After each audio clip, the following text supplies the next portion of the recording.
let you go, can you tell us the story of landing in Roy Keane's house, getting some advice off the great Keane?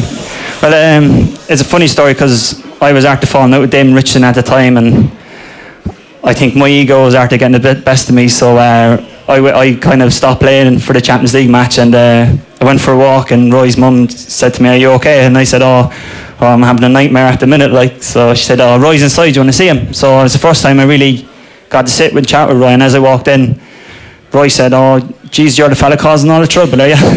And he goes, "Say sorry now and just go back and play." I goes, "Roy, I'm not going to say sorry, I'm not going to play." And he goes, "It's like this." He goes, "My wife's upstairs with the kids, I fell out with her this morning." He goes, "I'm sitting down here all day, she's up playing with the kids." He goes, "I'm like a dog, she's delighted with her day that I'm not with her." And he goes, "I'll say sorry at 11 o'clock. And she goes, "It's all grand." And he goes, "I sat down here and sitting down for the last 10 hours like a dog for no reason." So, is this an obsession of Irish people, do you think, when rather than enjoying your rugby, we're all wondering when it's going to end?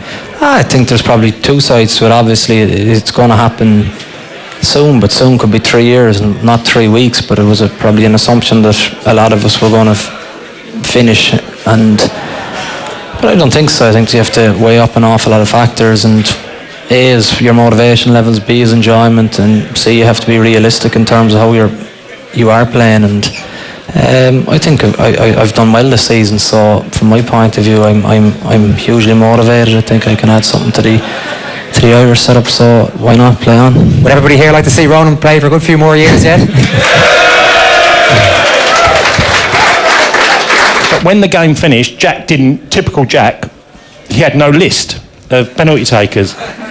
And Ray Houghton's, because it was like Captain Ray was always the one, just busying himself up and deciding, you'll take one. And he said to me, "Do you want a penalty?" And I was like, I'm thinking I'm not a penalty taker. And he said, "You're a man or a mouse?" And Andy Townsend had just gone past the cheese. To me, this is all in the centre circle. And we're chatting and we're laughing. And he said, "Penalty shootout," and we're all laughing. And he says to Paul McGrath, "Paul, do you want a penalty?" And Paul didn't even acknowledge him. He just walked off the pitch.